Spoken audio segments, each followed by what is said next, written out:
Hey everybody, welcome back to my channel. I'm Farah and today's video is going to be the Ringing in the New Year book tag. This is an original tag I just found, so I'll leave all of her channel information below, but I really liked the questions for this one. So we're going to go ahead and get started with this tag. So question number one, I'm actually not going to answer because this is going to be a separate video, but it is, what is the best book or series that you've read in 2023? Can I answer that though? Actually, I am going to answer this part of it because I did start a few different series this past year, and one that really stuck out to me a lot that I enjoyed was a middle grade, probably more like YA series called The Golden Compass. So I'm sure a lot of you have heard about this. It's written by Philip Pullman. I think the actual name of the series is called His Dark Materials. And it starts with the golden compass, and then it goes to the subtle knife, and it ends with the amber spyglass. So I started 2 books in that series. I still have 1 left, and I just really enjoyed this. I was surprised by how much I enjoyed it. But that, I think, is one of the better series that I've started. I didn't start too many in 2023, to be honest, but yeah, that one sticks out in my mind. Question number 2, authors that you've discovered this year and would like to read more from. I would say the first 2 that come to mind are Aidan Thomas. Aidan Thomas was the author of The Sunbearer Trials, which was an amazing book that I really loved this past year. I loved their writing and world building and characters, so that's definitely an author that I want to continue on with for 2024. We also have Neil Gaiman. I read my first Neil Gaiman book this past year called The Sleeper and the Spindle, and I again love the writing, love the world building, and I know that he has an amazing backlist of books that are just waiting to be read, so that's definitely another one. And then I think the third one that just popped in my mind is T. Kingfisher, and I read What Moves the Dead, a short novella by her. Really enjoyed it. I know there's a second book coming out, so that'll be another one that I'm going to be looking out for and trying to read some of her backlist as well. Once the Read What You Own challenge is over though. Question number 3, best book turned movie/TV adaptation in 2023, or the most anticipated adaptation for 2024, or both.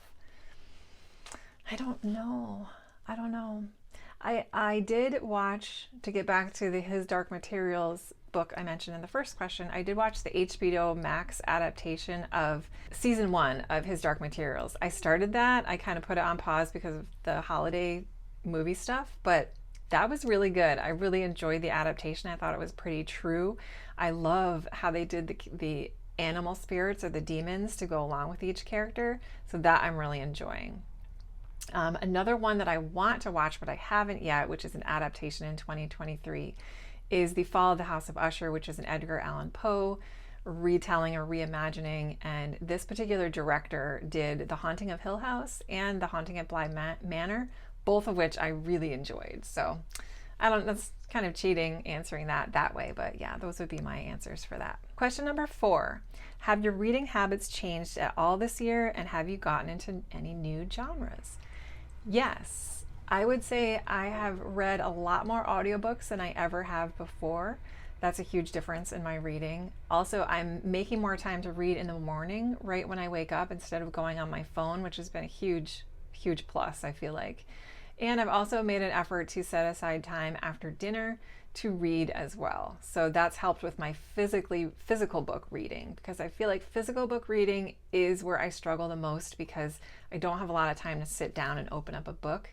With my Kindle, at least I bring it with me wherever I go, so I can sneak in a few pages. I can read that in the dark. And so yeah, physically reading by setting aside time in the evening has really helped. Genres, I would say nothing new. I pretty much read all genres. I've, with the exception of true crime, I don't read a lot of that. Horror, like scary horror, I don't read a lot of that. But I would say my genres have been pretty consistent, which is everything else. All right, question number 5, who's your favorite ship, romantic or platonic, of the year, or new favorite character? I would have to go with Kate Daniels from the Magic Bites series by Ilona Andrews. I read the first book in that series this past October, and I really loved her character. It was really fun, and I picked her because I know that there's like 9 more books to get through, so I know I'm going to be enjoying her character a lot. She's just funny, strong female, physically strong, mentally strong. She knows what she's doing, just a really likable character. So I would pick her. Question number 6. Have you started planning your TBR for 2024, and how many books do you hope to read? So I'm not really strictly planning my TBR for the whole year or anything like that. In general, I do have a goal to read 50 books this year, coming year. And one of my biggest priorities is the Read What You Own challenge. So I'm hoping to read 3 books a month, so 36 books for the whole year off of my own shelves. 40 would be even better, 50 would be even better, but I'm just aiming a little low to keep myself motivated. So yeah, that's my biggest challenge, is just to read more of what I own and to not pick up any more books until I reach that goal. Question number 7, will you participate in any reading challenges or readathons? Yes. And that's why I kept my Read What You Own challenge a little bit on the low side so that I can still participate in the reading challenges. I love reading challenges, if you can't tell. So I definitely I'm going to be participating in Filmtastic February, which I'll leave channel information below.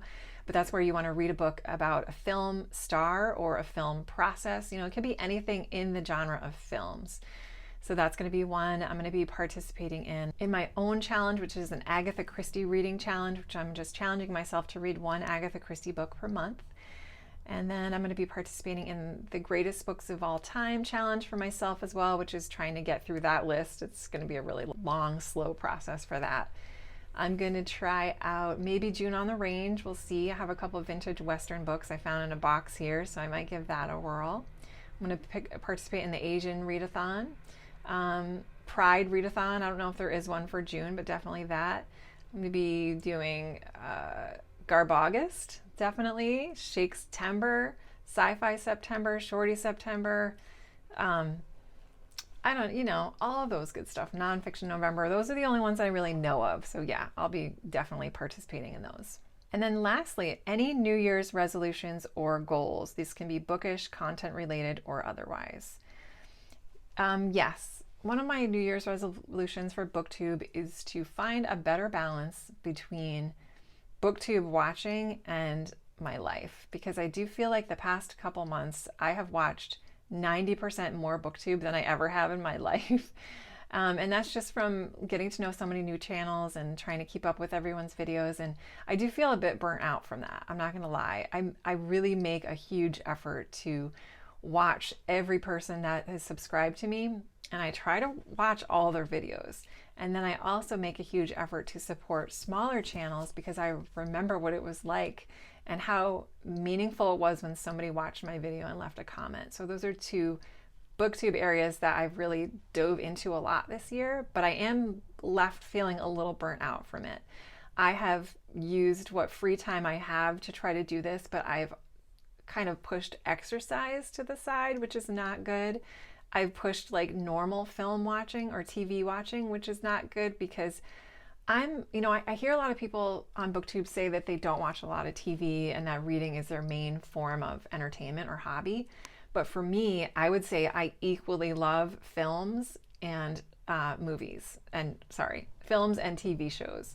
So we love doing that. We love binge watching shows together on Netflix. I love like catching up on old movies and shows I've watched in the past. So that has all been pushed to the side these past few months. So I would like to find a better balance of Booktube watching and not feeling guilty about it. Not feeling guilty about not getting to everyone's video. So that's one of my resolutions. As far as non-book related, of course, it's always going to be eating healthier, exercising more, doing more yoga, doing more meditation. I think those are just, my basic ones that I hope to do. Yeah, I do want to try to see if I can run a 5K this year.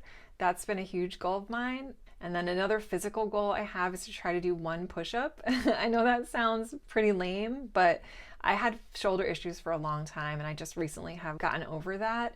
And I have a pull-up bar in my house that I hang on every day, and I can feel myself getting stronger. I can actually lift from a dead hang up a little bit, and that's been really, really amazing and cool. So if I can work on that every day and build those really intricate muscles in our shoulders that we just don't use anymore, and be able to do 1 pull-up from a dead hang, that would be amazing. So that's my goal too. So that's it for the tag. I'm not sure who I'm going to tag yet. So instead of trying to bumble through names, I'm going to leave everybody's channel information down below that I would like to tag for this. But if I don't end up tagging you specifically, please feel free to do this tag, and because it's a really fun one and it has fun, easy to answer answers. So I hope you guys enjoyed my video, and thank you very much for watching. I hope you have a wonderful new year, 2024. You know, it's going to be a good, I hope. It's all about perspective though. So, you know, just got to keep on looking for things to appreciate. At least that's how I try to do it. But thank you again, everyone, and I will talk to you guys soon.